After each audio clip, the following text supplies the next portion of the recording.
Welcome to my YouTube channel. जैसा कि आप लोगों को पता ही है कि आयोग द्वारा रिजर्व्ड आंसर की जारी कर दी गई है, जिसमें पहली पाली में एक भी क्वेश्चन ना गलत होने का दावा किया गया तथा द्वितीय पाली में बताया गया कि 3 क्वेश्चन गलत है तथा एक क्वेश्चन के विकल्प में परिवर्तन है। चलिए दोस्तों, मैं शुरू करता हूँ आपके क्वेश्चन का एनालिसिस। मेरे पास एच रिजर्व्ड आंसर की में एच सीरीज है, सेकंड शिफ्ट, जिसमें आप लोग देख रहे हैं 43 नंबर क्वेश्चन को इन्होंने गलत बताया है। 43 नंबर क्वेश्चन था जो गेहूं के उत्पादन में किस वर्ष के दौरान गिरावट दिखाई दी। इस क्वेश्चन को गलत माना गया है, जो कि यह क्वेश्चन गलत भी था, आप लोगों ने देखा होगा। फिर चलिए दूसरे क्वेश्चन पे चलते हैं, जिसका विकल्प है ये इन लोगों ने जिसका विकल्प चेंज माना है। वो क्वेश्चन नंबर है 57, एच सीरीज सेकंड शिफ्ट। ये क्वेश्चन है जिसमें आप लोगों को बताया गया था निम्नलिखित उन स्थान, मतलब कुछ स्थान दिए गए, जैसे दर्रा दिया गया था तो उनको उनके किस प्रदेश में है ये मिलान करना था। जबकि क्वेश्चन इसमें क्या था कि पहले जो था जोजिला एंड बुर्जिला दर्रा जम्मू एंड कश्मीर में हुआ करता था। फिर जब केंद्र सरकार ने इसे यूटी प्रदेश बनाया तो उसमें जम्मू एंड कश्मीर में ना रख के जोजिला दर्रा लद्दाख में के स्थान में आ गया, मतलब एरिया में आ गया। तो इसलिए इस क्वेश्चन को भी तो गलत मानना चाहिए। जिन बच्चों को लग रहा था कि ये जम्मू एंड कश्मीर में नहीं है, उन लोगों ने इसको टिक ही नहीं किया। फिर तो उन लोगों को भी नंबर मिलना चाहिए। जिस तरह से आयोग कह रहा है कि जो क्वेश्चन गलत हैं उनका नंबर सबको दिया जाएगा, ऐसा क्यों होगा?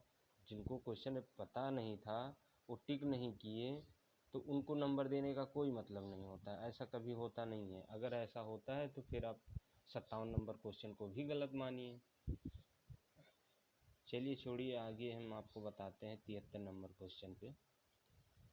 जो क्वेश्चन था बिजली का प्रवाह सर्किट में कब होता है।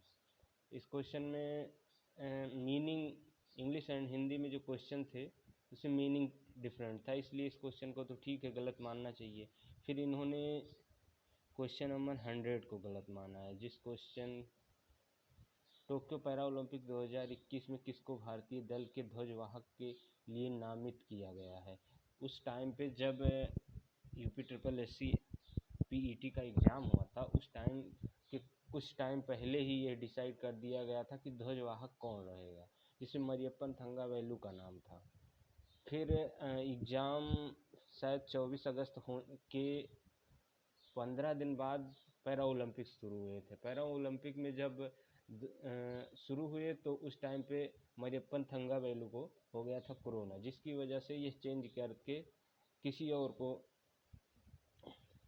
डिसाइड किया गया होगा पैरा ओलंपिक तरफ से, किसी और को ध्वजवाहक के रूप में। लेकिन ऐसा नहीं होना चाहिए। एग्ज़ाम टाइम पे जब करंट में मरियप्पन थंगावेलु थे तो उन्हीं को सही माना जाना चाहिए था, और ये क्वेश्चन बिल्कुल सही होना चाहिए था, क्योंकि एग्ज़ाम से पहले जो करंट था वो बच्चे पढ़ के गए थे, वही अपना सही किए हैं। लेकिन फिर भी आयोग ने इस क्वेश्चन को गलत मान लिया गया। यही सब आयोग के द्वारा गलतियाँ की गई हैं, जिसका मुझे लगता है कि ऐसे रिवाइड आंसर की देने का कोई मतलब नहीं था, जो गलत है। अगर देना ही था तो इनको अच्छे से एनालिसिस करके देना चाहिए था, क्योंकि जो करंट में क्वेश्चन है उनको देख के देना चाहिए, क्योंकि करंट अफेयर में ही माना जाएगा कि पैरा ओलंपिक के ध्वजवाहक। और एग्ज़ाम होने के बाद कोई चेंजिंग होती है तो उससे एग्ज़ाम में कोई परिवर्तन नहीं होना चाहिए, जबकि आयोग ने इसको गलत मान लिया है और बोला है कि सबको नंबर दिए जाएंगे। ऐसा कैसे होता है? आप देख सकते हैं यहाँ पे आयोग ने क्या लिख रखा है।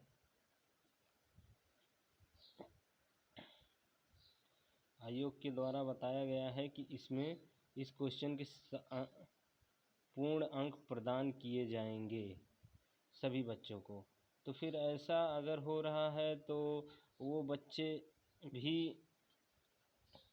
हाई कोर्ट जा सकते हैं। जिन बच्चों को ये पता था कि मतलब जिनका कट ऑफ से 1-2 नंबर की वजह से वो लेखपाल का फॉर्म भी नहीं भर पाएंगे, वो भी हाई कोर्ट चले जाएंगे, क्योंकि उनको लगता है कि अगर वो हाई कोर्ट जाते हैं तो उनको फ़ायदा होगा, क्योंकि 1-2 नंबर जो स्टार बच्चों को मिला है उनका सिलेक्शन हुआ है, उन बच्चों का सिलेक्शन नहीं हो पाएगा तो वो अपने हाई कोर्ट जाएंगे। यही सब है रिवाइज्ड आंसर की गलतियाँ। चलिए, आपको अगर ये वीडियो अच्छा लगा तो मेरा चैनल सब्सक्राइब कीजिए।